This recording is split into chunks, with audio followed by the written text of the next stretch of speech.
बढ़िया बढ़िया गीत सुन ली आप लोग। मेहरारू जब नैहर चल गई तो लड़का लगल गाना गावे कि हमार प्यार आज ले रहे चाहे कभो न रहे, लेकिन बियाह ना करे दूसर जिंदगी भर यही से प्यार करे, चाहे सपना में चाहे हकीकत में। लेकिन मास्टर तू हूँ कुछ बजाएला। हेलो हेलो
धरती से ई भाव पे खुश होके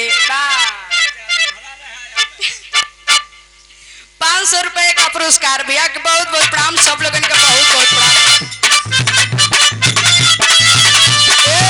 ए जानू सुनो ताड़ा हम नया नया गवाना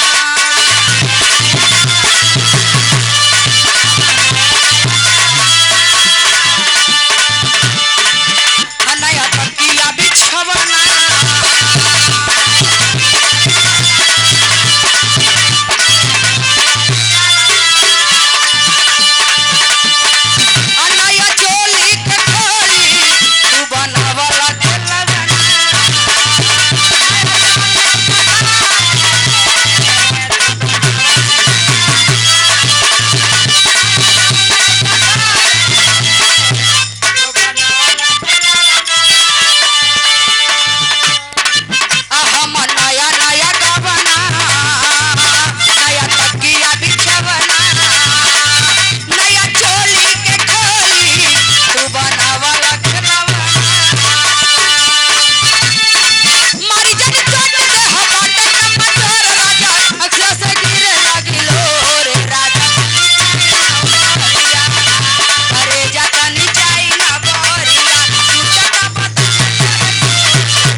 जबरन कलाई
जबरन कलैया धैले हो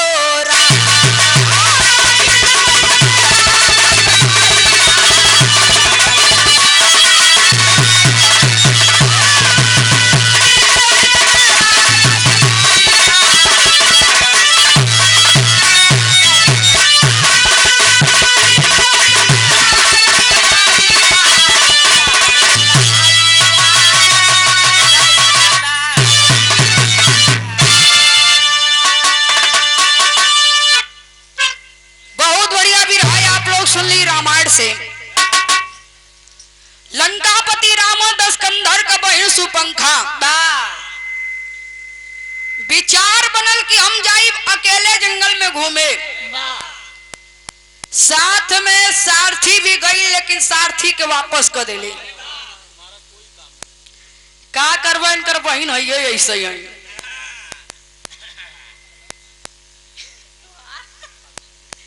तुहार नाई रावण का मंदोदरी कही न कि तुहार बहन है ऐसे है जल्दी ना दूल्हा खो कह दे हैं अब अपने मनमानी तो करता है चल दिन जंगल में घूमई सारथी गवा बहू के भेज दिन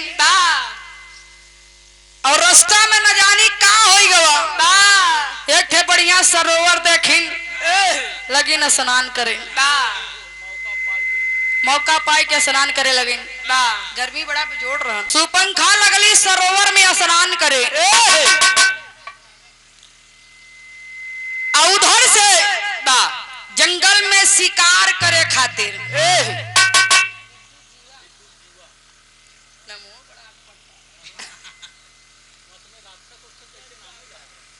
वो समय नाम सब कैसे रखा रहा हाँ केहू को धर्मराज केहू को दूध नाथ केहू को दही नाथ जेकर जैसे नाम रख देत रहे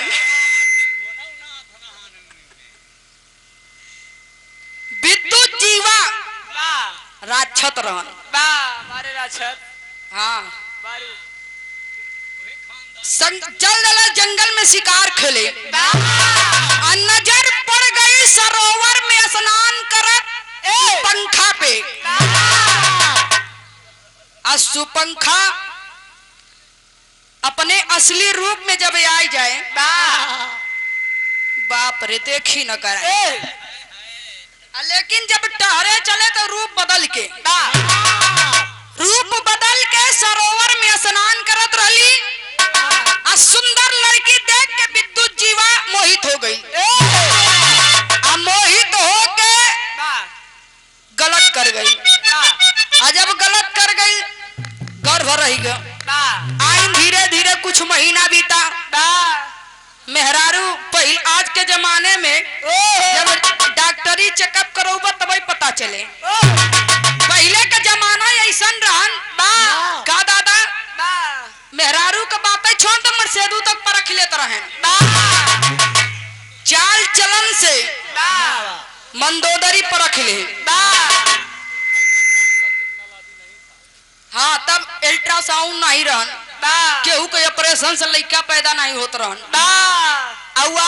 आज के जमाने में देखा तो बड़ा कमाई जो नॉर्मल डिलीवरी होता बहुत कम है अगर प्राइवेट हॉस्पिटल में ले जावा ना तनी से इधर उधर देखिए एक आध घंटा ऐसा है आपका मरीज बहुत गाफिल है अब इसकी नॉर्मल डिलीवरी नहीं होगी जल्दी करिए आप पैसा जमा करवाइए हम ले जा रहे हैं ऑपरेशन करने के लिए बस वही का इंतजार न करिए चीर फाड़ कई के लम्मा उन्हें तो ऐसे न मतलब पहले के जमाने जब मंदोदरी के पता चला चाल चलन देख के तो गई अपने पति रावण दस कंधर से कही सुनत है सुनत है तुहार बहन जौन है तुहार बहन जवन है सुपंखा उनका चाल चलन कुछ गड़बड़ दिखा था कहीं तई जवन है ना भौजाई ऐसे ही रहबे करत है कहीं भौजाई वाली बात नहीं पे कोनो लड़का बढ़िया देख के बियाह करवाए दा धीरे धीरे कुछ दिन और गुजर के बाद जब पेट फुलई लाग तब फिर मंदोदरी जाए के दस कंधर से कहली जब आए के दस कंधर पूछे लगा कि आई लड़का का बाप के है अब वहू के नहीं पता रहन कि लड़का का बाप के है अचानक जब पता चलल अपने घमंड में चूर रहल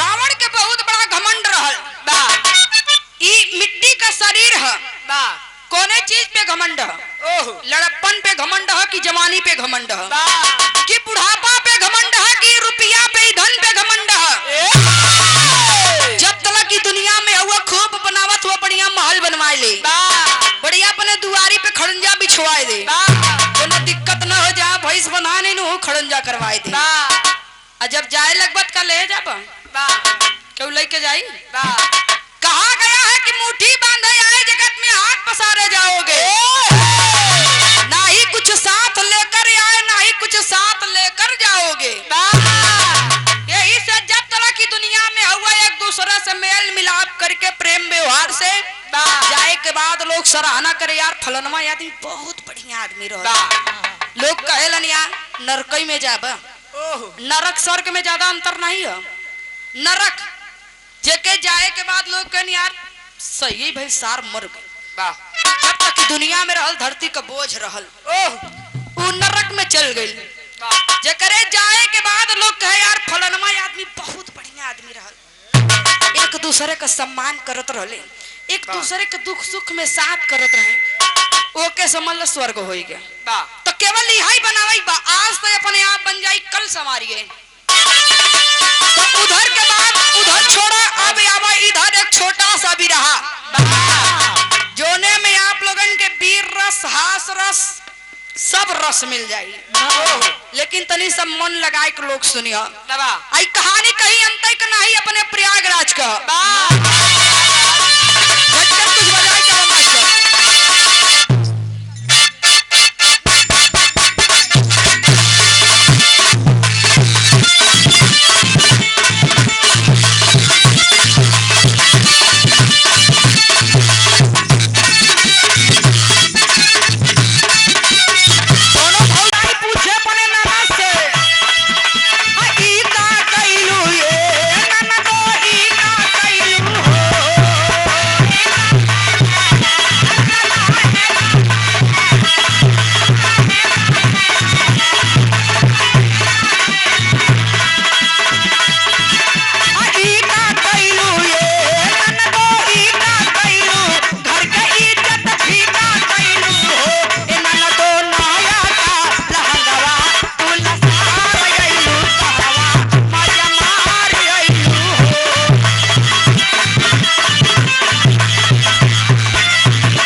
जाई चाप के, हाँ हो मतलब एकदम सटाए के जाई। जहां से इनकर कहानी समाप्त भइल वही जे समर बिरहा कहानी स्टार्ट भइल।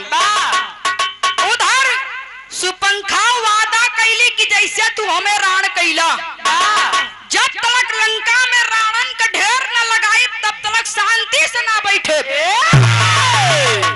देश बदल के जब 14 वर्ष का वनवास भइल मर्यादा पुरुषोत्तम राम के बियाह करे खातिर गली, राम को ले जा लक्ष्मण के लगे, और जब लक्ष्मण के लगे गली तो लक्ष्मण नकिए काट देले, और नकिया जब काट देले वही बात के लेके विवाद फैलल, लड़ाई भइल।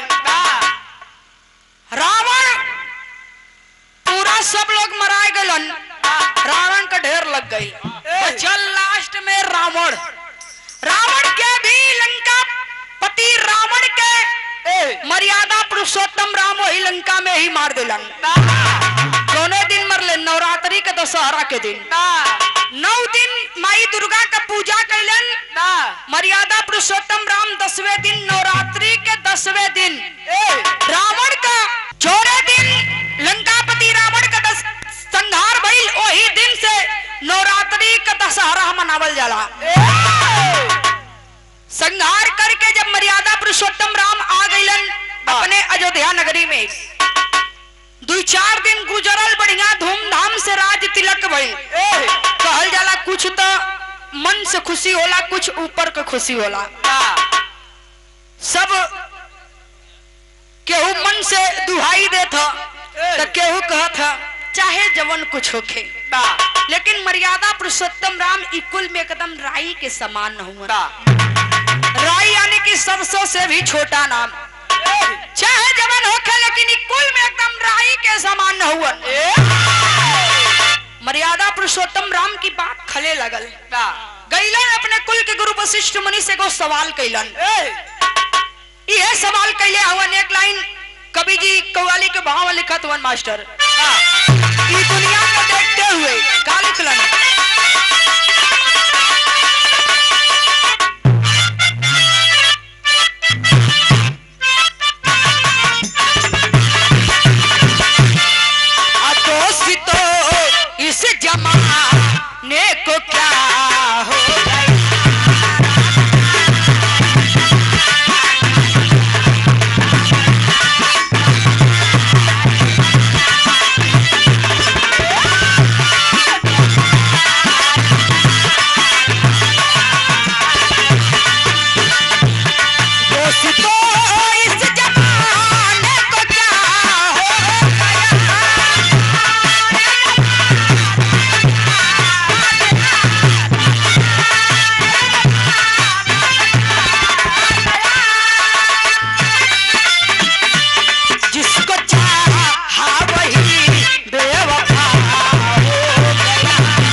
दोस्तों इस जमाने को क्या हो गया,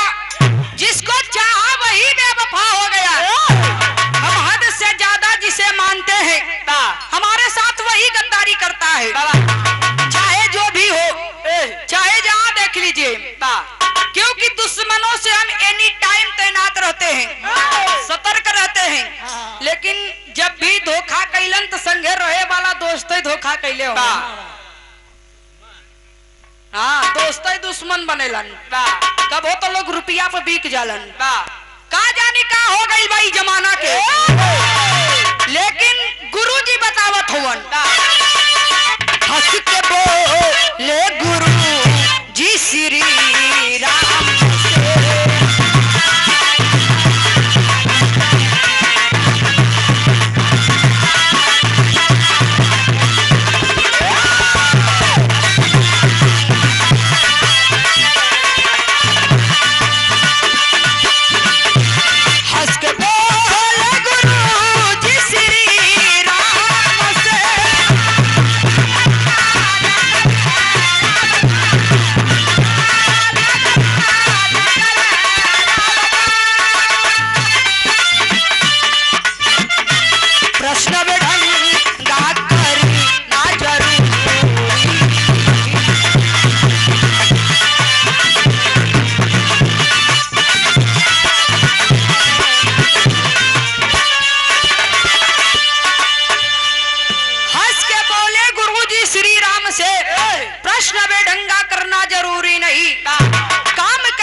सबका बताना जरूरी नहीं, ये जरूरी नहीं है किसका कितना बड़ा काम है सबका नाम जताया जाए। केवल ये सवाल कैलन कि गुरुजी हम इतना बड़ा काम कैली, लंकापति रावण दशकंधर के संहार करके लीजिए कि केहू अगर ओकर संहार करे जाए तो हमेशा हार के आइल, लेकिन हम संहार करके आई नहीं, फिर भी हमार नाम इतना छोटा का है बतावल जा रहल बा। तब बतावत हुए गुरुजी की तोहरे कुल का कहानी है, तोहरे खानदान का कहानी है, इस कहानी की शुरुआत हो गई मास्टर।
के कि आपके कुल में राजा रघु आपके परदादा थे। राजा रघु उनको 700 रानियां थी। आजकल एक दुई मेहरारू रखल भारी हो गई बा, लेकिन पहले राजा साहब के 700 मेहरारू रहली। बतावा वो सब कितना समय देते रहन, कई कई जनी के लगे कब कब जात रहन, आ कैसे सबके संभारे रहन। और आजकल अब दू ठर रखिले बना ऐसा बा।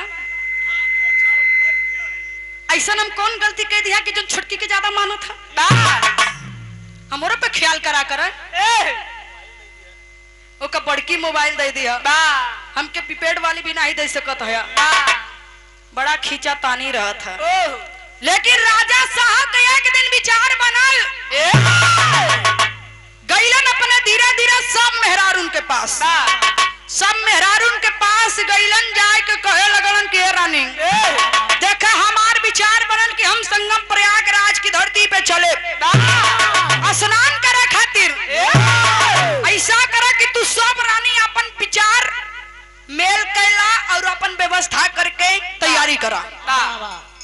कह के राजा साहब चल गईलन। सब रानी मेल मिलाप कह के अपन तैयारी करे लगली। जब सब रानी तैयारी कर लेलिन तब आगे मामला हल होए लगल। गीत बदल गई मास्टर।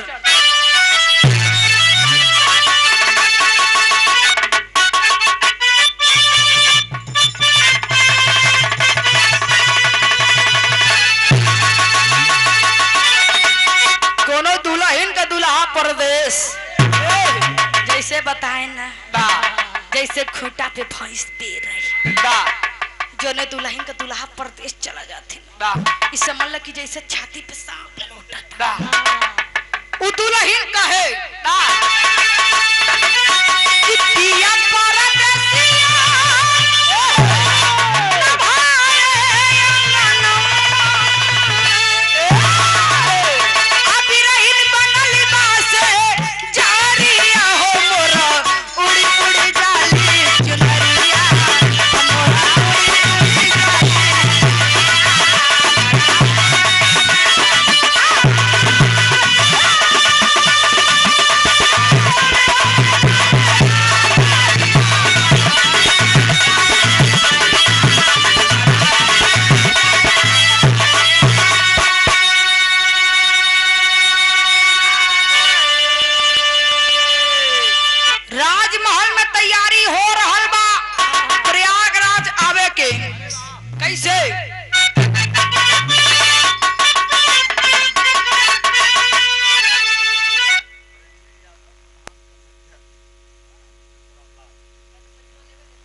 चुनरिया वही भाव पे खुश होके भैया प्रवीण यादव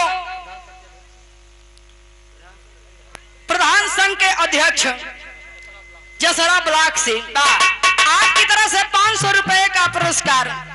पिया परदेसिया न भावे अंगनवा अब बिरहीन बनल सजरिया हमारा उड़ी उड़ी जाए चुनरिया। वही भाव पे देले हुए बड़ा खुश भइलन लोग। बहुत बहुत प्रणाम सब लोगों के, बहुत बहुत प्रणाम।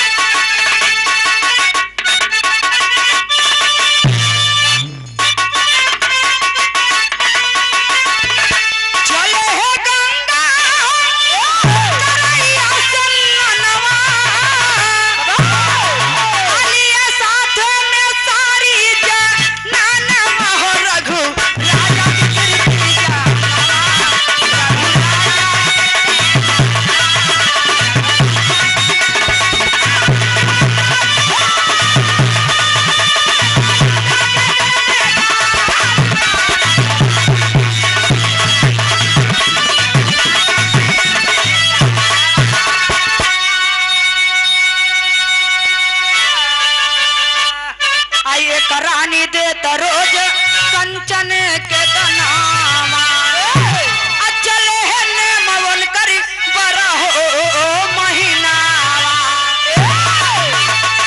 चले है गंगा करिया सन्नवा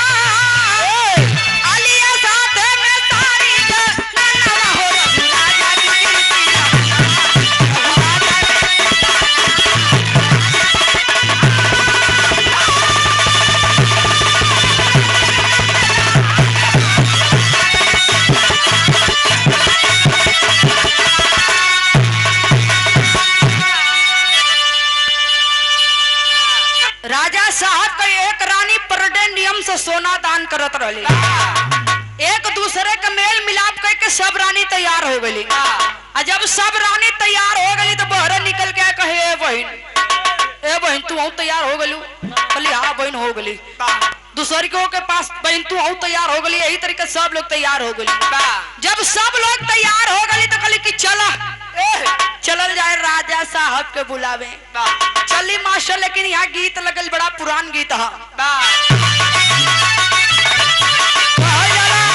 कि जितने पुरान होला जैसे वो हमें वो तने रस रहेला।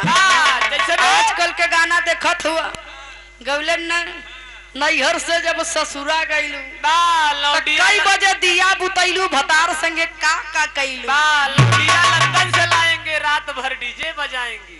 धन्य हो गाना।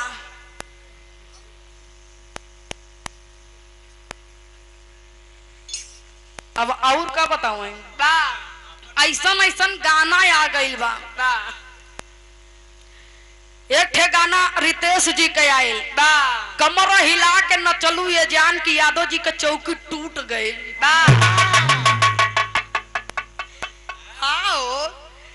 कितना कमजोर रहल यादव जी के चौकी की जब कमर हिला के न चली तो चौकी टूट गई। ऐसन ऐसन गाना आ गई बा।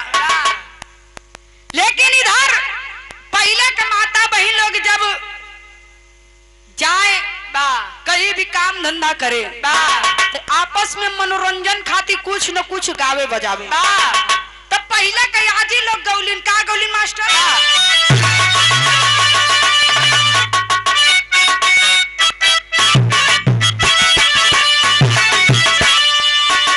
सोई गए बनवारी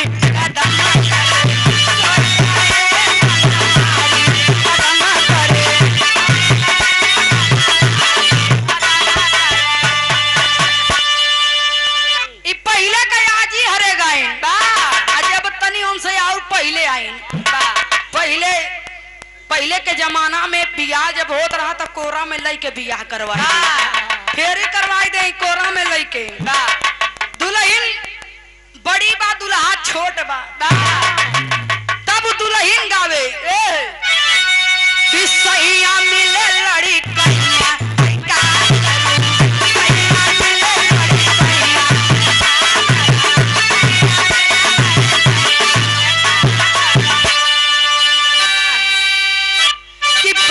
बरस की जब मई का मने किया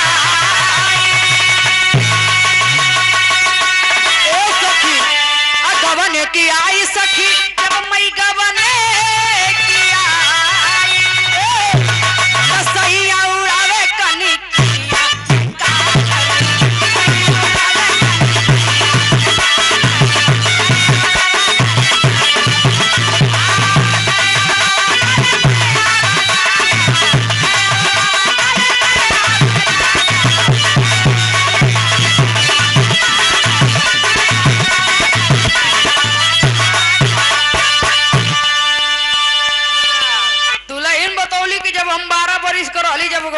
हमार दुल्हा इतना छोट रहलेन कि लेकिन गोड़िया पतंग उड़ावत रहलेन।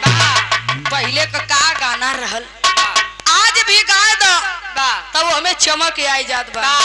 आई जोन गाना वही बजत है कि लवंडिया लंदन से लाएंगे रात भर डीजे बजाएंगे। कई दिन चली बहुत चली तई लगनिए भर ये समय बढ़िया गाना वही बंगलिनिया धुआं मचाए है बढ़िया धुआंधार चलत है। लेकिन कितना दिन केवल लगनिए तक हाँ चाहिए जो हाँ चली आवा ई लगन जाई ठंडी वाली लगन में दूसर गाना आई जाई डीजे पे बजाई लगी। अब वही तो इस समय बजत कुंवारे में गलती तक कैले बानी बाकी एक ही बेर गंगा नहाइले बानी।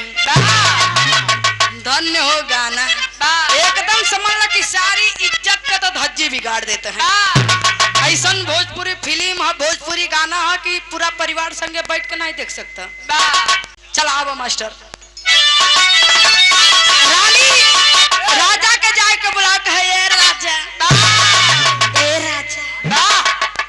बुलावे कि आवा हो मोरे राजा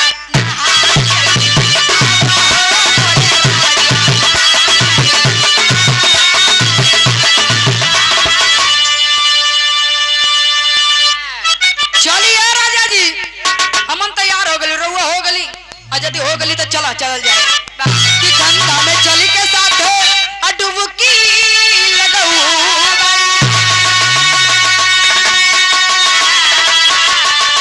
ऋषि और मुनियन के दर्शन हम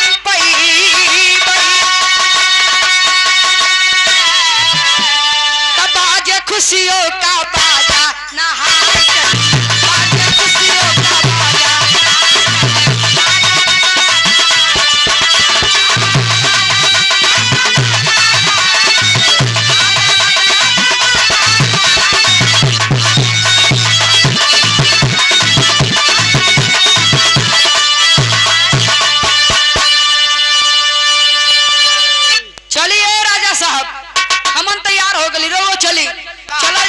स्नान कर कुछ दूसरे मजा रही यदि कोनो मैटर गड़बड़ाइल ना यदि गड़बड़ाइल तनी से ऊपर हो के नीचे कूद जइहन सुबह पेपर में निकल आई कि एक आशिक ने अपने मासूका के लिए अपनी जान दे दी या एक मासूका ने अपनी आशिक के लिए अपनी जान दे दी ये कुल होला लेकिन रानी साहिबा कहे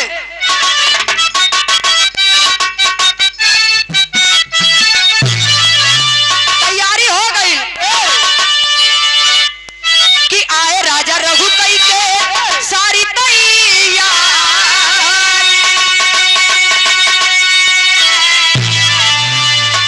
तो आके पहुंच गए उहे प्राग मझा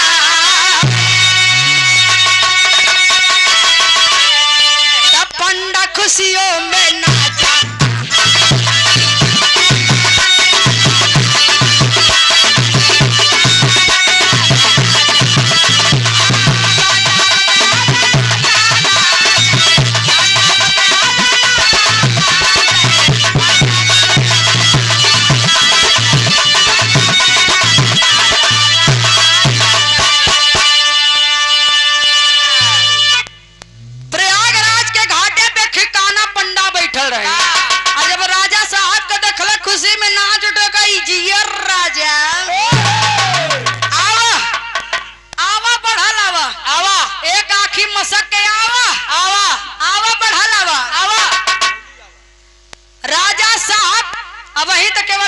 साहब पे ध्यान पड़ल जब धीरे धीरे अगली बगली ध्यान घुमावत मास्टर परम पूजनी परम आदरणीय आप अच्छा प्रवीण यादव प्रधान संघ अध्यक्ष जसरा से हमारी पूरी पार्टी का स्वागत किए 100 रुपया दे के हमारे लिए 500 रुपए का पुरस्कार बहुत बहुत प्रणाम बहुत आपका स्वागत नंदन अभिनंदन कम से कम इनके स्वागत में आप लोग जोरदार तालियों के साथ सम्मान करें इधर कनवा पंडा एकदम नाच उठल कि आज लहान दान फिट्टे बैठी आवा आवा आवा बढ़ा लवा तेरी के भाव में कहना बा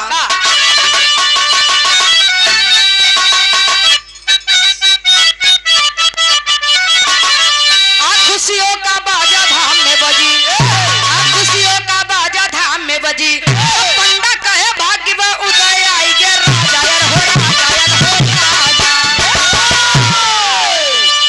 पंडा कहे भाग्य में उदय आई गे राजा खुशियों का बाजा धाम में बजी जियर राजा अब वही तो कनवा पंडा केवल राजा के देखले बा आवा बढ़ा लावा गीत बदल गई मास्टर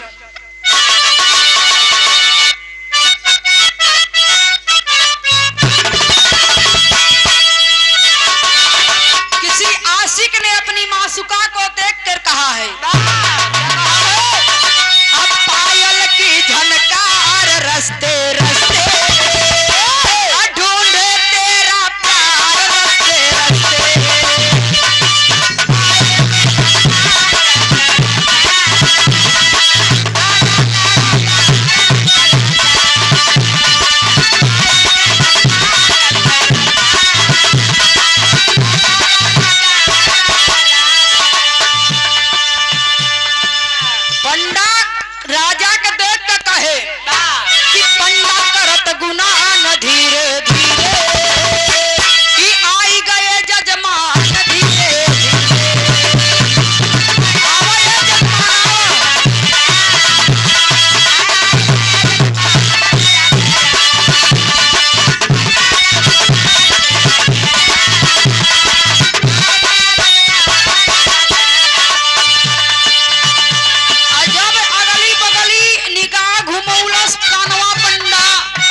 सामान मान यही जगह रख दो यही जगह। चला स्नान करा दी बढ़िया से, सामान मान यही जगह रख द। कहे आवा आज लहान तहान फिट्टो बैठी, आज एक मेहरारू मांगब जरूर। राजा साहब सामान रख देले, चले स्नान करे कि आए है रघु राजा जब की कई या स्नान हो।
भगवान के दिया से मेरे पास सब कुछ बा, भगवान के दिया से मेरे पास सब कुछ बा।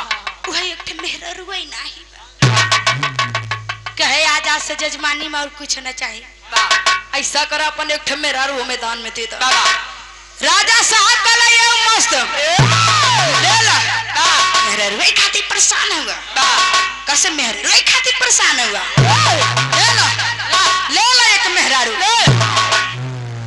इधर पूरी मेहरारू लाइन में खड़ा करवा दी है राजा साहब। कहे जा उठा, तेरा आल मर्द जवन मेहरारू लेवे खोखी ले ला, जा उठा जा, चल रहे मेहरारू मेरा। वही यहाँ गीत बदल गई मास्टर। हमारे प्रयागराज के एकदम खाटी धुन उधर से बताएं ना, तीन चीज बड़ा मशहूर है हमारे प्रयागराज का, जैसे कि दादा राम कैलाश का लटका, स्वर्गीय जनाब हैदर गुरु जी के झटका, लाज लहरी गुरु जी का फटका। लहरी गुरु जी खड़ा है कहीं घूम के मथुरा काशी में भतरासी बाटू ना, लहरी बन गए सन्यासी में भतरासी बाटू ना। बहुत प्यार करते हैं पतोहिया से हम, आई बेटुआ न रखी तो रख ले हम।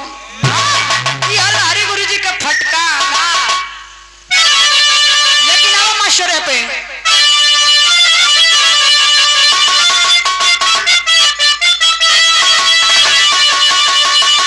दादा राम कैलाश गाँव है, दुल्हा दुल्हन का दुल्हा परदेश। आजकल तो टेलीफोन पे पता चलत बा कब ट्रेन बैठन, कौन स्टेशन पे ट्रेन रुकी, का नाश्ता करें, और नमो पता ही दुल्हन के का हो कुछ खाए या कि नहीं। हमार जीव तो हरन पे लगा बा, पता नहीं कुछ खाए कि नहीं। कहूँ ऐसा ही तो नहीं और न खाए हो तो कुछ खाए लाइन चलाई ले। पहले के जमाने में दुल्हन के संकेत मिले, दुल्हा परदेश से आ तो दुल्हन के संकेत मिलल जाए के छोटकी ननद आई बोला कहे नंदो आज हमारे ओ आवत हो, हमारे ओ ई सरवा कौन कंपनी से निकला हो? गले तोर भैया रे पगली, समझी बताएं कि आज बड़ेरी बोले काका हो जन राजा जी आई हन संभवे से खाई बैठी मनवा नहीं लागत रह खनवा रह रे के लौटाया भाई, ऐसे लागत रे गुस्से में रही आ जाए। वो दुल्हन कहे लेकिन दादा राम कैलाश जी गौलन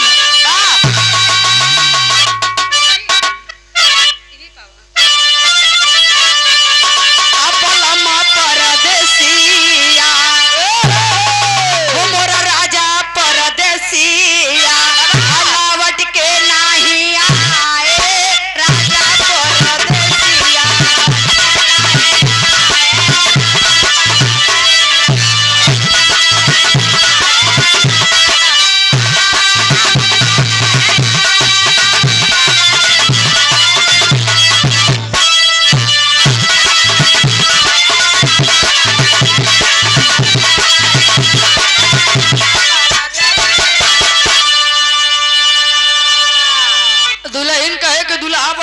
गई हो बाहर निकल जाले तो तू सब देख ले। तब दुल्हन कहे कि दुल्हन के दर्द मर्द समझ नहीं पाए हमर दुल्हा परदेसिया हमर राजा परदेसिया अलवट के नहीं आए हमर सैया परदेसिया। लेकिन झूसी नरेश दत्ता राम आधार जी गौलन मास्टर कि अरे मोर राम झकोरा मारे झूलनी झकोरा मारे झूलनी।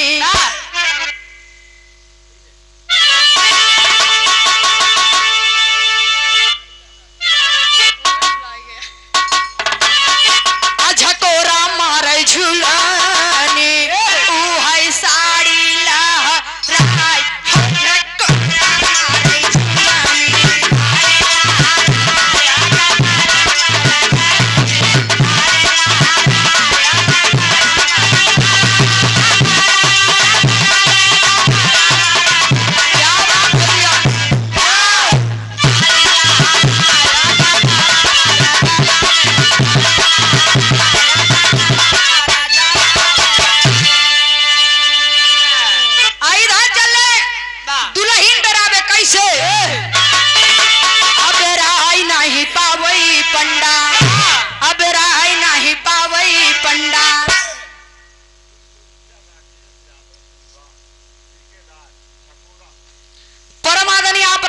यादव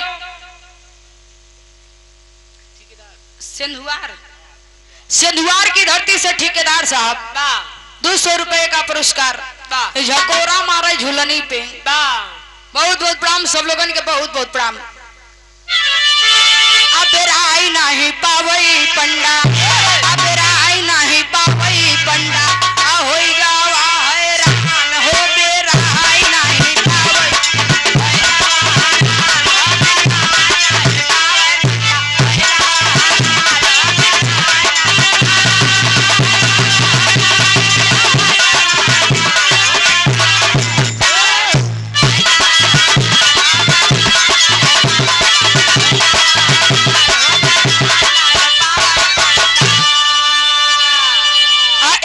निहारी पंडा दूसरी मुहता के मुखड़ा निहारी सुन घूंघटा में झाके तीसरी चौथी देखई पंडा एक से एक जवान हो बेराई नहीं पावई हो हैरान हो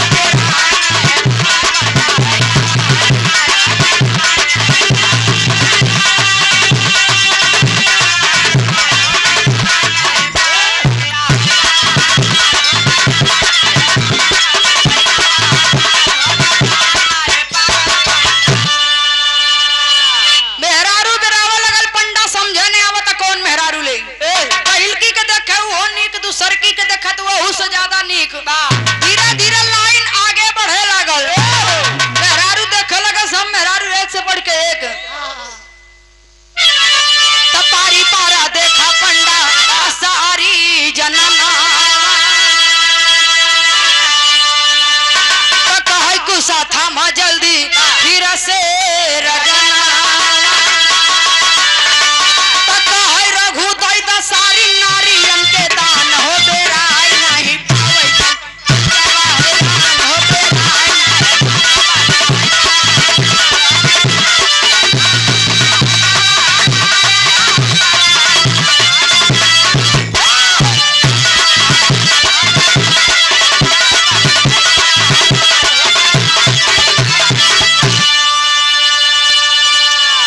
धीरे धीरे सारी लाइन समाप्त। कहो ए राजा साहब अब एक दुई मेहरारू का देबा एक दुई मेहरारू का देबा हाथ में कुछ हाथ माई के कहा ऐसा करे अपन सब मेहरारू हमें दान में दे दो। अरे सरवा तबेला खोलेगा हो वही तबेला में तुम्हारा ड्यूटी लगी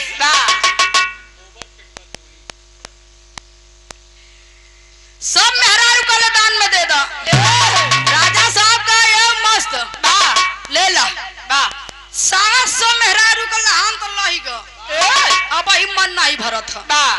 अब मेहरारू तो ले लेनी, बा कहाँ रखे, कहाँ खियाई, कहाँ पहनाई, आगे फिर नहान नहावल चाहत है मास्टर, बा लेकिन अल्लाह के भाव में कहना बा, फिर एकदम नजदीक बा।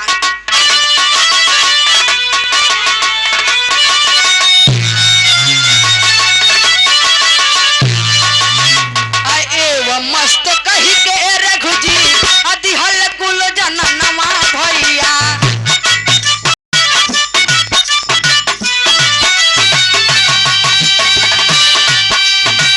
फिर पंडा मनावा में कहिले गुना,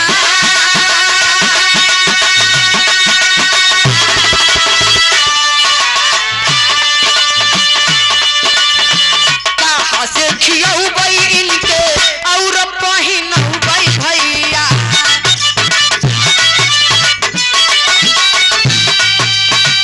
घट जाए घरवा में सीधवा पिसा,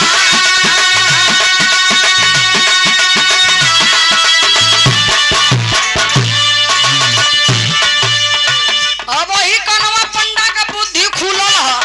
अब बुद्धि खुलल तो सोचे लगल रे बाप रे बाप, सास मेहरारू तो ले लेनी, कहाँ से खियाई, कहाँ पहनाई, कहाँ रखे, फिर दिमाग लगावत ह, तब फिर से थमावई पंडा तू साला रघु के भैया,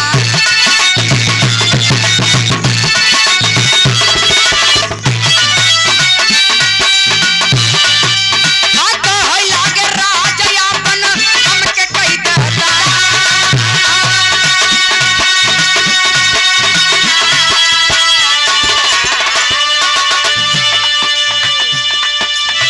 राजा रघु सोचे बिना दानवा चुकौले भैया,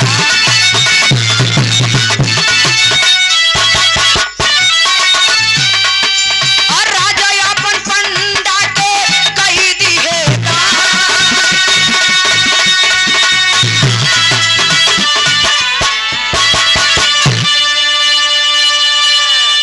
कनवा पंडा फिर से पहुंचल, राजा के हाथ में कुसा थमा दिला, कहले ए राजा बा मेहरारू तो दैया दिला, बा ऐसा कर तू अपन राजपाठ भी हमें दान में दे दा। राजा साहब कहले ये मस्त, सास सो मेहरारू पूरा राजपाठ कनवा पंडा के दान में दे दिलन। इधर राजा साहब दान करत हवन, स्वर्ग से विमान आइल राजा साहब के स्वर्ग में ले जाए खातिर। हम कनी ना कि स्वर्ग नर्क में ज्यादा अंतर नहीं है, केवल ये मन की तरंग मार लो हो गया भजन, आदत बुरी सुधार लो हो गया भजन, दोनों दोनों में ज्यादा अंतर नहीं है, थोड़ा सा अंतर है, बस वही के सुधार ली। राजा साहब बिना सोचले सास सो मेहरारू दे दिलन, बिना सोचले पूरा राजपाठ दे दिलन। जब स्वर्ग से विमान आई, स्वर्ग के विमान पे बैठ के जब राजा साहब जाए लगलन, तू एक ठगोड़ा पकड़ के कनवा पंडा लटक गया,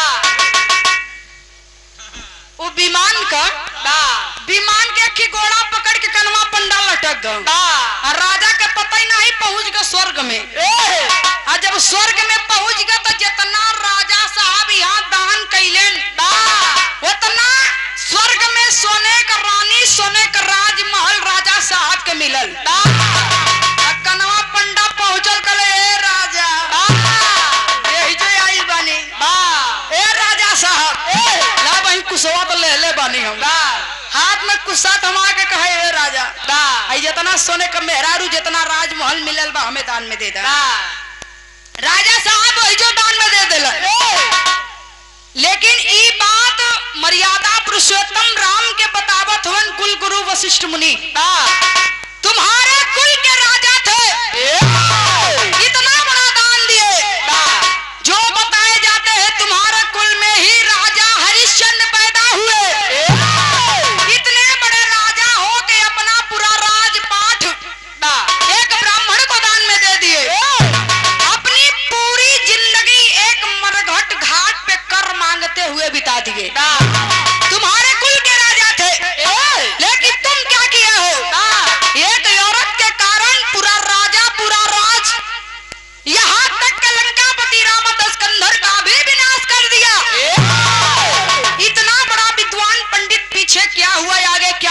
वाला है, यह भी जान लेता था।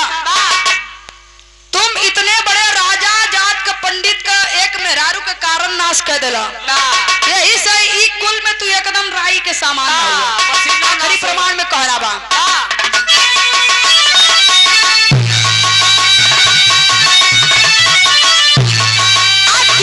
रघुदान नाही, रघुदान नाही चिंता करी, एक नारी के कारण गईले लंका उजरी।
चाहिए क्या किए हो? एक औरत के कारण रावण का विनाश कर दिए। वहां से आने के बाद तुम्हारे कुल के एक धोबी ने ताना मार दिया, तुम उस धोबी को जवाब नहीं दे सके, प्रजा के सामने बोल नहीं सके, और एक धोबी के ताना मारने के कारण से सीता का वनवास कर दिए। तुम कितने बड़े राजा हो? ये कोई धर्म नहीं होता। अगर अन्याय हो रहा है तो अन्याय के सामने आपको बोलना चाहिए, न्याय पे आना चाहिए। लेकिन धोबी का ताना सुन के सीता का वनवास कर दिला, यही से कुल में तू एकदम राई के सामान न हुआ। यह हमारे बिरहा का प्रमाण। आखिरी प्रमाण में गुरु घराने का परिचय बा कहना बा,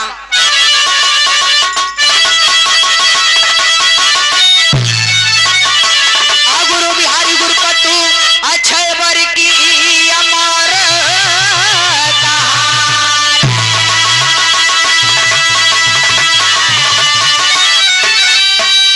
स्वर्ग गए कवि सुखानंदन जी, वेद पुराण को छानी,